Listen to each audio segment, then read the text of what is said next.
Morning. Take a breath with me, or two. Just enjoy for a second the feeling of air flowing into your lungs, up and around your heart, and then letting it go. Keep your eyes open.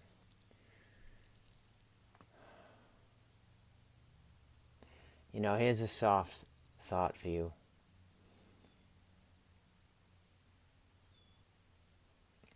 So somebody did something really special for me.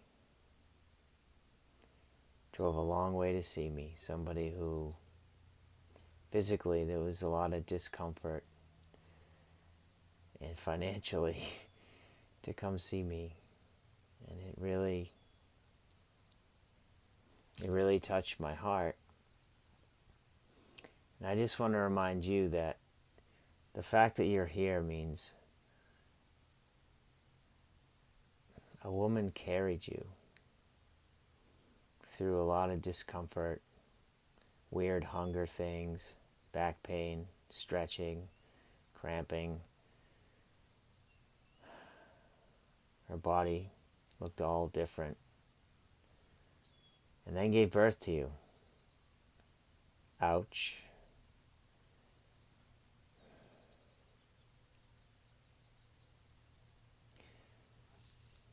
Now that hopefully we're feeling a bit of gratitude, I want to just offer you the contemplation on why we find ourselves where we find ourselves. Why are we living in a world where, and this isn't just now, this has been happening in increasing measure for decades, where the places that we have put our trust have been revealed to be not necessarily untrustworthy, but not in our best interest. Whether it's, religious institutions and what happened, years back with so many clergy, what we've seen with governments, with sort of the wars, the military-industrial complex, and the different sort of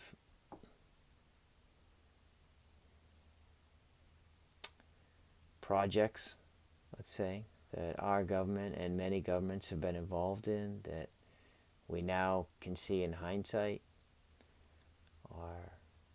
weren't what we were led to believe they were. And then, as we get closer to now, it's just very obvious that a lot of government agencies that we thought we could trust, whether it was the FDA and what's in our food, what's allowed to be sprayed on food, genetically modified stuff. You look at like the AMA, the medical system, and the pharmaceutical industry, and the drugs that have been prescribed for years and years that do more harm than good in the long term.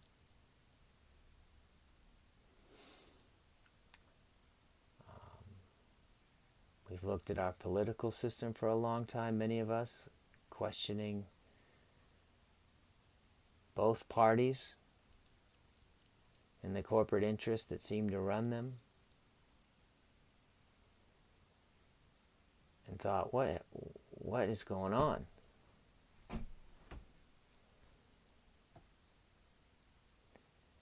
How is it that so many people, well-intentioned, go into politics, and not just this country, in many countries, and lose their way, lose their,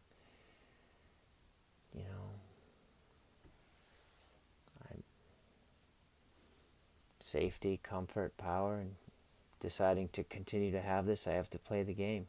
I have to play this game of compromise, favors. Instead of living my truth that I came here with, I have to, if I want to hold on to this. So why are we holding on? Why are so many holding on? And of course, you look at the world now, we see ourselves in a situation where we're being told to trust entities that if you just do any little bit of research and follow the money, whether it's the CDC, the WHO. Sadly, again, I don't believe that they have your best interests at heart. This is not to say that every person that works for every government agency is a bad person or is corrupted. They're not. It's complicated. And we're all in this. We're all in this. And this is where I'm going. Why is this happening? I believe it's all... The external is a reflection of our internal worlds.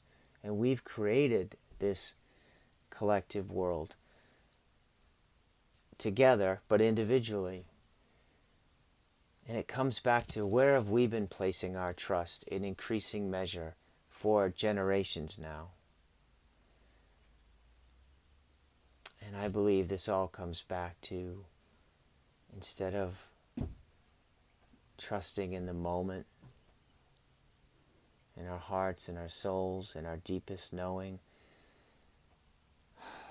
we, in our efforts to survive in an increasingly difficult world, have relied more on our thinking mind, our survival mind, our frontal cortex, which, if you, again, take any little look at science, neuroscience, is all...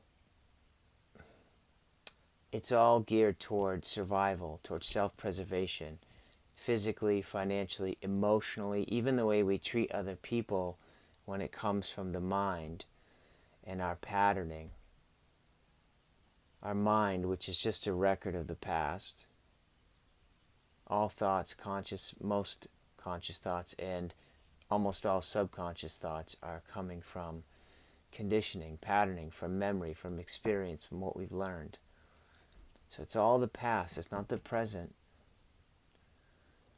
And it's offered to us by our mind, which is a great survival tool, in ways that it believes will make us feel safest and feel good. So even the way we treat other people, a lot of our mind's directives are to treat other people certain ways, even good ways, kind ways, to make us feel better. Which is just something we have to own and not make a problem. It is what it is. But I believe that we are so reliant on our minds, and now this mind I'm looking at right now in my hand, this piece of technology, our external extension of our mind, which also isn't the pure present moment most of the time. Think about it. Unless you're actually Skyping with someone, video chatting with someone in the moment, everything you see on the news, everything you see on social media, most of it wasn't said or isn't happening right now. It's in the past. So even there, you're not actually in the moment. The present moment of your direct experience. And here's the point. Anyone who has had any serious or even halfway serious practice of yoga, meditation, or even just walking contemplatively with a focus on breath and presence knows that any real length of time spent in the present moment changes everything. Changes everything. And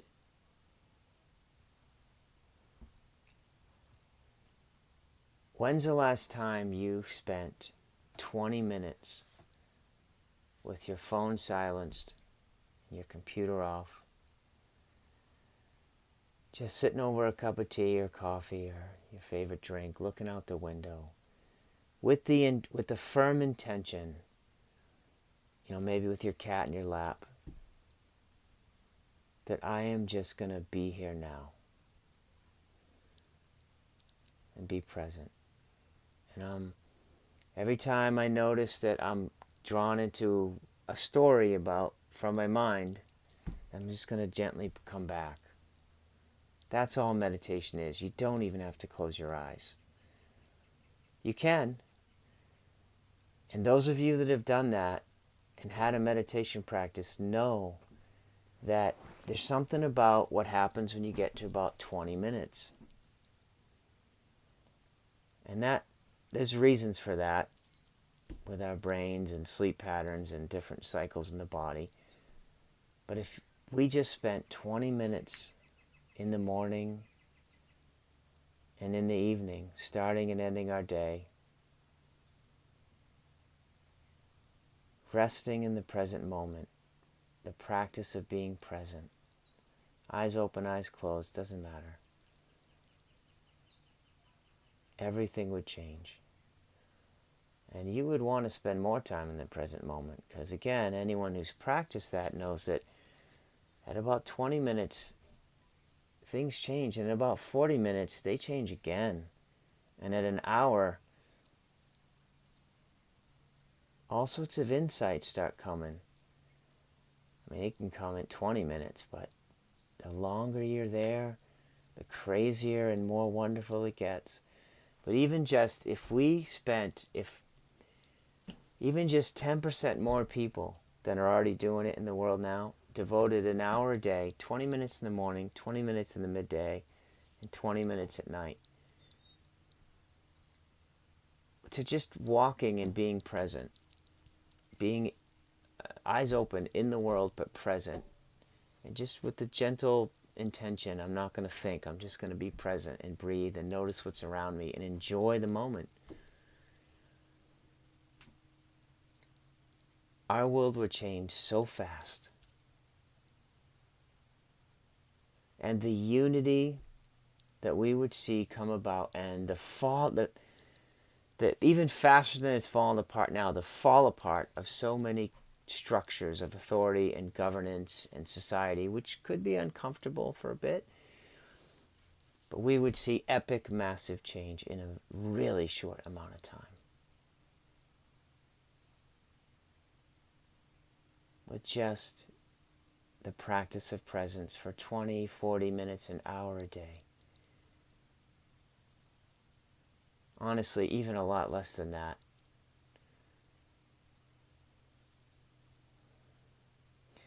My point is, if we learn to trust the present, our direct experience of the now moment, and move from there, and act from there, and speak from there, and make big life decisions from there, instead of from our thinking mind, we would be living an entirely different reality.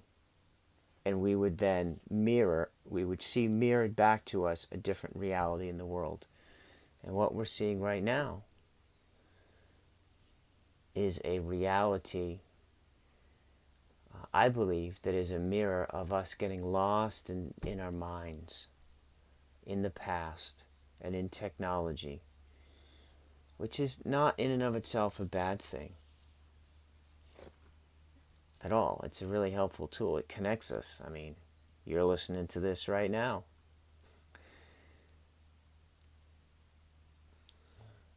I think the point has been made. The things that stir your heart, the beautiful poetry, the beautiful writings, the beautiful art, beautiful music, not the stuff that stirs you into a rage musically, but the stuff that expands you and opens you. The art that does the same thing, the poetry. This all has come from the people being present.